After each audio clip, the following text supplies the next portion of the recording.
Esto es Entre Libros y Gambetas. ¿Qué tal, amigos? Bienvenidos a Entre Libros y Gambetas, este espacio de Penguin Random House, en el que les platicamos sobre fútbol y libros para recordar las grandes hazañas de nuestros ídolos, autores y futbolistas. En esta cápsula nos acompaña un catedrático como pocos. Ha sido profesor en la UNAM, profesor visitante en universidades internacionales como Stanford, Yale, Princeton y Pompeu Fabra de Barcelona. También en la Fundación de Nuevo Periodismo creada por Gabriel García Márquez. Premio Iberoamericano José Donoso en 2012. Y podríamos seguirnos, pero nos echamos toda la cápsula. Así que con ustedes el maestro Juan Villoro. ¿Cómo estás, Juan? ¿Qué tal? Pues muy contento de estar aquí contigo. Oye, pues entremos de lleno. ¿Para ti qué llegó primero, el amor por la literatura o por el fútbol? No, el amor por el fútbol, porque yo empecé a jugar pues a los 4 o 5 años, me apasioné por el juego y probablemente el primer amor por la palabra vino a través de los grandes cronistas de fútbol, figuras como Ángel Fernández que marcaron totalmente a mi generación y que bautizaban a los jugadores, a equipos enteros, convertían el partido más aburrido en la guerra de Troya. Entonces estos narradores a mí me entusiasmaron sin saber que mucho tiempo después yo me dedicaría a la palabra. Entonces sí había una asociación del juego con el idioma, con la narración, pero vino bastante más tarde el gusto por escribir. ¿Y estas referencias que encontrabas a la literatura, en la narración, te diste cuenta de ellas hasta después, Había ¿no? cosas que yo no sabía. Por ejemplo, Ángel Fernández, que era un hombre cultísimo, podía citar una frase de un corrido. Decía, aquí viene este jugador echando mano a sus fierros como queriendo pelear. Pero luego decía un poema de Fernando Pessoa, ¿no? O una cita de Quevedo. Yo no sabía ni quién era Pessoa ni quién era Quevedo, pero me parecían mágicas esas palabras. Yo creo que hay un momento esencial en la vida de todos nosotros en que descubrimos que el lenguaje no solamente es un trámite, es una manera de reconstruir, de recrear la realidad, y ese es el momento en que las palabras se convierten en magia.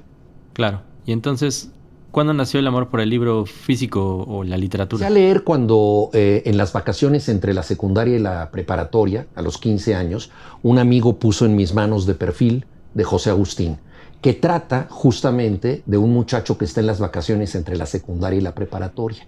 Este libro, muy cercano a mi circunstancia, hizo que para mí la literatura se convirtiera en verme en el espejo, en sentirme radiografiado.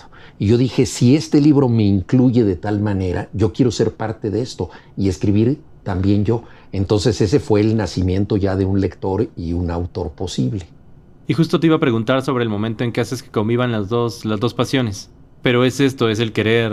Yo creo que una de las cosas más interesantes de la literatura es que puedes llevar todas tus pasiones a lo que tú escribes. A Julio Cortázar le encantaba el jazz, disfrutaba mucho del tabaco oscuro, le gustaban las chicas que usaban suéter de cuello de tortuga. Entonces sus personajes tienen estas mismas aficiones. A mí el fútbol siempre me ha gustado. Uno de mis primeros cuentos se llama El Mariscal de Campo, que es la historia de un futbolista joven. Y así sucesivamente empecé a escribir en forma muy natural de fútbol, hasta que tuve la oportunidad de cubrir el Mundial de Italia en 1990 para el periódico El Nacional. Y ahí fue cuando yo empecé, de alguna manera más profesional, a escribir de fútbol. Ok. ¿Y cómo definirías el amor por el fútbol? Bueno, el fútbol es una forma del juego y es una manera de recuperar la infancia. Lo mismo que el arte y la literatura. Cuando juega un equipo, los héroes vuelven a ser posibles, la balanza entre el bien y el mal se dirime con un gol, y todo esto te lleva pues a ese mundo de cuando eres niño y piensas que los héroes te pueden representar, ¿no? Yo creo que el fútbol es una muy sana reserva de nuestra infancia. Oye, y hablando de tu libro más reciente, de La Tierra de la Gran Promesa, es una historia de política, capos, secretos, que es algo que también existe mucho en el fútbol, ¿no? ¿Ves una conexión entre este tipo de mundo con el mundo del fútbol actual? Bueno, la tentación por el delito está en el ser humano y basta ver a la FIFA para saber que se trata de una asociación delictiva, ¿no? Se presenta como una organización no gubernamental y se ha convertido en una de las grandes mafias del planeta. Baste señalar que hace unos años el FBI tuvo que hacer una investigación muy fuerte para detectar una corrupción que llevaba mucho tiempo ocurriendo dentro de la FIFA. Lo mismo se puede decir de la mayoría de las federaciones, de muchos equipos. El fútbol es la forma de entretenimiento mejor organizada y mejor repartida en el planeta Tierra. Por lo tanto, es algo que se presta a todo tipo de manipulaciones e intereses.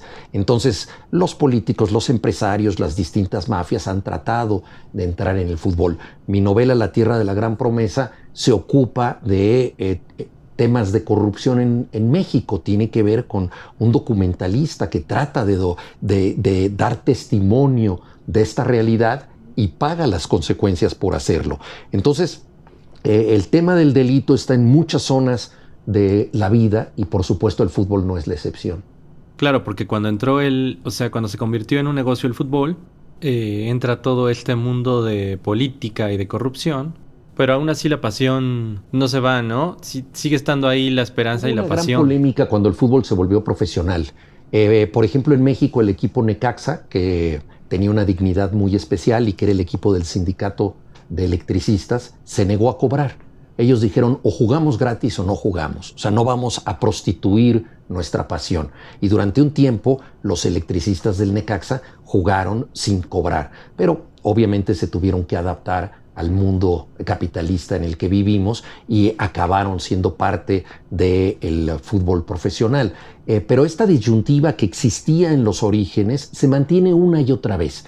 Cuando tú ves que el mejor jugador del planeta, Lionel Messi, no se puede ir de su equipo porque tiene un contrato, tú dices algo está mal. Un año después se quiere quedar en ese equipo, pero no puede, también por contrato. Entonces estamos ante un esclavo de lujo que es el mejor pagado y el más importante del mundo, pero que no puede ejercer su voluntad. A eso ha derivado el fútbol. Oye, y tu padre es de Barcelona, España. Tu madre es mexicana. ¿Ves alguna conexión entre las pasiones? Porque son dos países muy futboleros. ¿Ves alguna conexión entre ellos y su manera de sentir el fútbol? No, México es un país donde el público es más importante que los jugadores. El público hace más esfuerzo en las tribunas que los futbolistas. Basta ver a los mexicanos que van a los mundiales y cómo llegan vestidos, cómo llegan disfrazados, todo lo que hacen en las tribunas, y muchas veces han vendido el coche, han hipotecado la casa para poder estar tan lejos. Es verdaderamente inaudito el esfuerzo de los aficionados mexicanos, pero por desgracia no hay un mundial de aficiones. Si lo hubiera, seríamos finalistas. En cambio, los jugadores pues hacen mucho menor esfuerzo. La situación en España es muy distinta, porque España tiene aficiones muy leales, aficiones muy entregadas, pero también ha contado con equipos muy fuertes que han recompensado a la afición. Entonces, la relación entre el aficionado y el jugador es diferente. Una de las cosas más significativas que a Johan Cruyff le impresionaron cuando llegó a jugar al Barcelona fue que en Holanda, cuando ganaba, lo felicitaban. En cambio, en Barcelona le daban las gracias, porque la gente sentía que había hecho algo por ellos. Esa afición es entregada, pero sabe que le pueden dar algo a cambio y por lo tanto da las gracias. Nuestra situación es un poco más triste porque no tenemos mucho que agradecerle a los jugadores.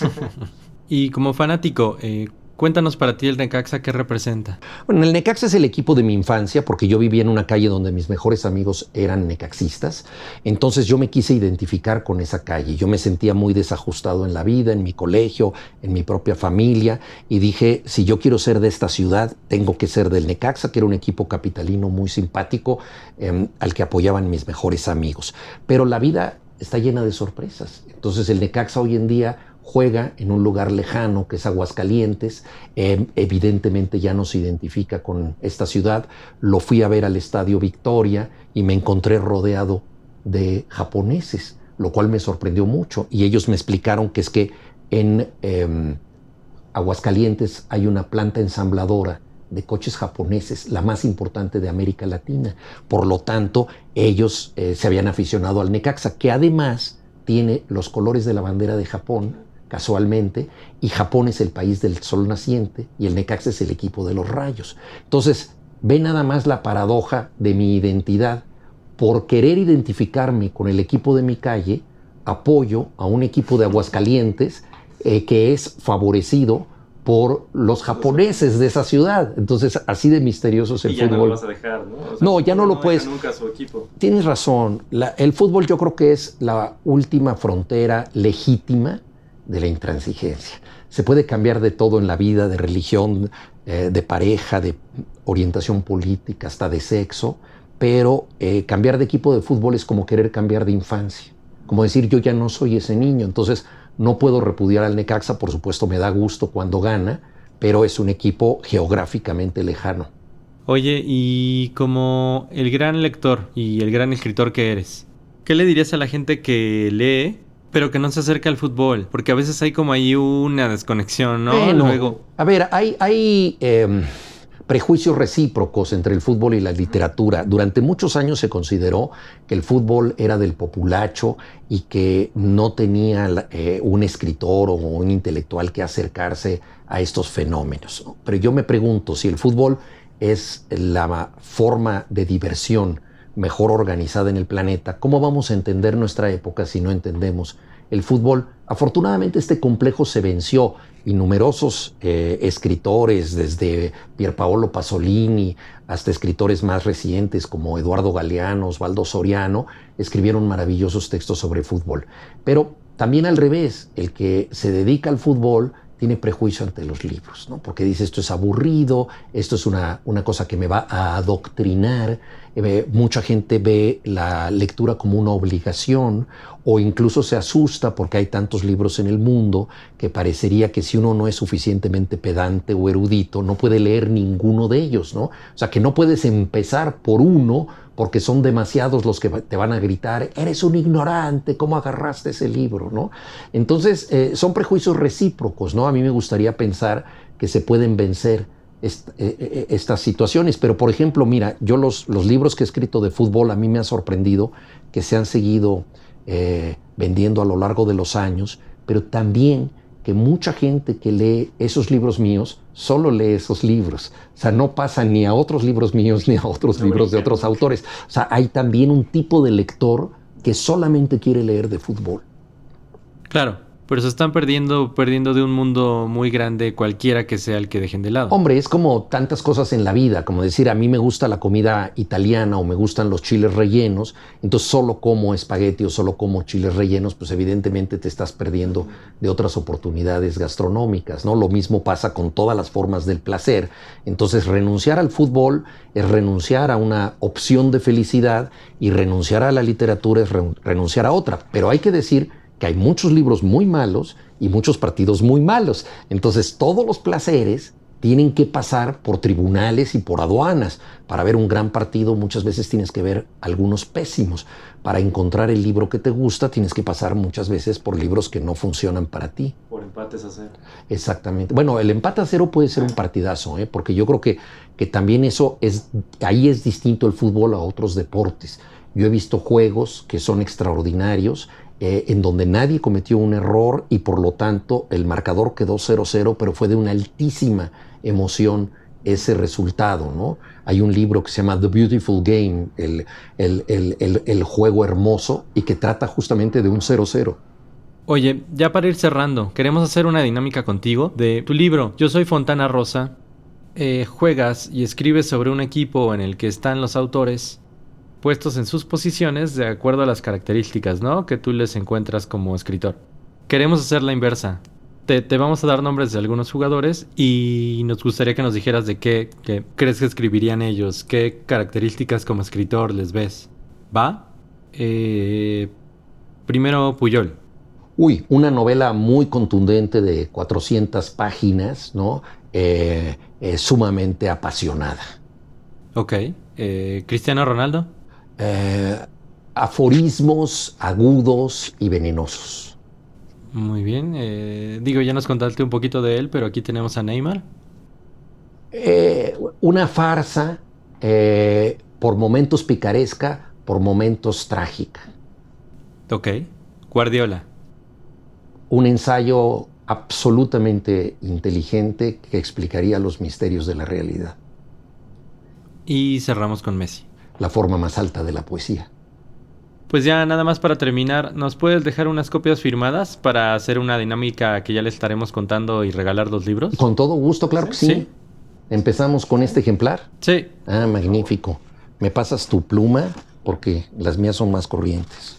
Y muchas gracias amigos por seguirnos en otra cápsula de Entre Libros y Gambetas. Nos vemos en la próxima. Muchas gracias, Juan. Al contrario, gracias a ti. Esto fue Entre Libros y Gambetas.